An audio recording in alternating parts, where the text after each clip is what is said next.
LDF സർക്കാരിന്റെ സ്വപ്ന പദ്ധതിയായ life mission നിർത്തുകയാണെന്ന വാർത്തകൾ വലിയ വിവാദം സൃഷ്ടിച്ചിരിക്കുന്നു. ലൈഫ് മിഷൻ തദ്ദേശ സ്ഥാപനങ്ങളുടെ അധികാരം കവരുന്നുവെന്നാണ് UDF സർക്കാർ പറഞ്ഞ കാരണം.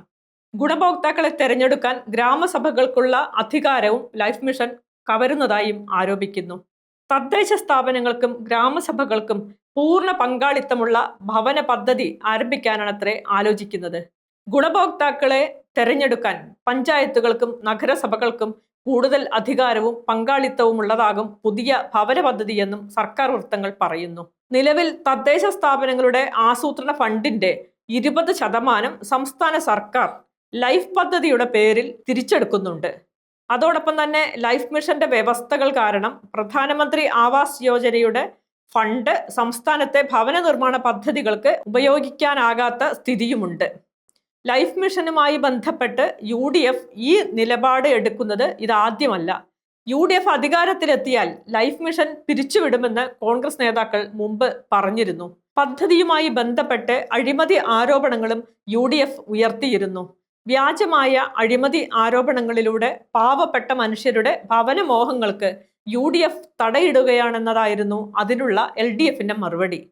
ലൈഫ് പദ്ധതി അവസാനിപ്പിക്കാനുള്ള UDF സർക്കാർ നീക്കത്തിനെതിരെ LDF രംഗത്ത് വന്നിട്ടുണ്ട്. ഇത് വഞ്ചനയാണെന്നാണ് പല പാർട്ടി പ്രമുഖരും പറഞ്ഞത്. കേരളത്തിന്റെ ലൈഫ് തകർക്കരുത് എന്ന് പറഞ്ഞുകൊണ്ടാണ് മുൻ മന്ത്രി MP രാജേഷ് ഫേസ്ബുക്കിലൂടെ പ്രതികരിച്ചത്. സർക്കാർ നീക്കത്തിനെതിരെ വേണ്ടി വന്നാൽ പ്രത്യക്ഷ സമരത്തിനിറങ്ങുമെന്ന് LDF നേതാക്കളും ഭീഷണി മുഴക്കിയിട്ടുണ്ട്.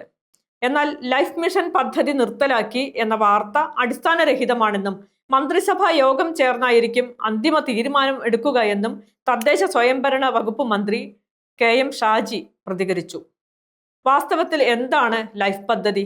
2016 ആഗസ്റ്റ് 24-നാണ് ഭൂരഹിതർക്കും ഭവനരഹിതർക്കും സുരക്ഷിത വീട് എന്ന ആശയത്തെ മുൻനിർത്തി ലൈഫ് മിഷൻ പദ്ധതി ആരംഭിച്ചത്. LDF സർക്കാരിന്റെ സ്വപ്ന പദ്ധതിയായിരുന്നു ഇത്. 5 വർഷത്തിനുള്ളിൽ കേരളത്തിലെ എല്ലാ ഭവനരഹിതർക്കും ഭൂരഹിത ഭവനരഹിതർക്കും ഭവനം പൂർത്തിയാക്കാത്തവർക്കും നിലവിലുള്ള പാർപ്പിടം വാസയോഗ്യമല്ലാത്തവർക്കും സുരക്ഷിതവും മാന്യവുമായ പാർപ്പിട സംവിധാനം ഒരുക്കി നൽകും എന്നതായിരുന്നു പദ്ധതി ആരംഭിക്കുമ്പോൾ സർക്കാരിന്റെ വാഗ്ദാനം. കേവലം പാർപ്പിടം എന്നതിൽ മാത്രം ഒതുങ്ങുന്നതല്ല ലൈഫ് പദ്ധതി എന്നും ഗുണഭോക്താക്കൾക്ക് അതിജീവനം സാധ്യമാക്കുന്ന ക്ഷേമ പദ്ധതികളും ഇതിന്റെ ഭാഗമാണെന്നും സർക്കാർ അവകാശപ്പെട്ടിരുന്നു.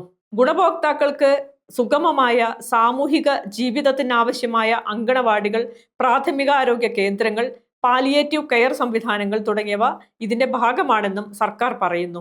ലൈഫ് മിഷൻ പദ്ധതി യഥാർത്ഥത്തിൽ ഒരു പുതിയ പദ്ധതി എന്നതിനേക്കാൾ വിവിധ പദ്ധതികൾ സംയോജിപ്പിച്ചായിരുന്നു രൂപകൽപ്പന ചെയ്തത്. PMAY ലൈഫ് റൂറൽ അർബൻ പദ്ധതികൾ പട്ടികജാതി പട്ടികവർഗ വകുപ്പിലെയും ഫിഷറീസ് വകുപ്പിലെയും ഭവന പദ്ധതികൾ എന്നിവയാണ് ലൈഫ് പദ്ധതിയിൽ ലയിപ്പിച്ചത്.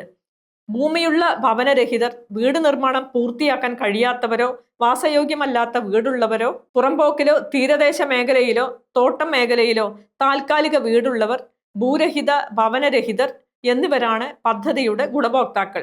മാനസിക വെല്ലുവിളി നേരിടുന്നവർ, കാഴ്ച പരിമിതർ, ശാരീരിക തളർച്ച സംഭവിച്ചവർ, അഗതികൾ, അംഗപരിമിതർ, ട്രാൻസ്ജെൻഡേഴ്സ്, ഗുരുതര രോഗമുള്ളവർ, അവിവാഹിതരായ അമ്മമാർ, രോഗം അല്ലെങ്കിൽ അപകടത്തിൽപ്പെട്ട് ജോലി ചെയ്ത് വരുമാനം കണ്ടെത്താൻ കഴിവില്ലാത്തവർ, വിധവകൾ എന്നിവർക്കാണ് ലൈഫ് പദ്ധതിയിൽ മുൻഗണന നൽകിയിരുന്നത്.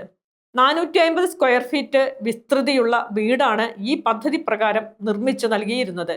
പട്ടികജാതി പട്ടികവർഗത്തിൽപ്പെട്ടവർക്ക് 6 ലക്ഷം രൂപയും മറ്റുള്ളവർക്ക് 4 ലക്ഷം രൂപയുമായിരുന്നു സർക്കാർ അനുവദിച്ചിരുന്നത്. ഇതുവരെ 20,831.60 കോടി രൂപ ചെലവഴിച്ചിട്ടുണ്ട്. ഗുണഭോക്താക്കളെ കണ്ടെത്തുന്ന രീതിയായിരുന്നു ഇതിനെതിരെ ഉയർന്നു വന്ന പ്രധാന വിമർശനം. മുൻകാലങ്ങളിൽ ഗ്രാമസഭകളാണ് ഗുണഭോക്താക്കളെ കണ്ടെത്തിയിരുന്നതെങ്കിൽ ലൈഫ് പദ്ധതി വന്നതോടെ മാറ്റം വന്നു. 2017 മുതൽ കുടുംബശ്രീയാണ് ഈ ചുമതല നിർവഹിച്ചിരുന്നത്. കേന്ദ്ര സർക്കാർ 2011 നടത്തിയ സാമൂഹിക സാമ്പത്തിക ജാതി സെൻസസ് പ്രകാരം ലഭ്യമായ ഭൂരഹിതരുടെ പട്ടികയും തദ്ദേശ സ്വയംഭരണ സ്ഥാപനങ്ങളുടെ പക്കലുള്ള ഭൂരഹിതരുടെയും ഭവനരഹിതരുടെയും പട്ടികയുമാണ് ഉപഭോക്താക്കളെ തിരഞ്ഞെടുക്കുന്നതിനുള്ള സർവേക്ക് ഉപയോഗിച്ചത്. കുടുംബശ്രീ സംവിധാനം ഇത്തരത്തിലൊരു സർവേ നടത്താൻ പര്യാപ്തമല്ലെന്ന് വാദിക്കപ്പെട്ടു.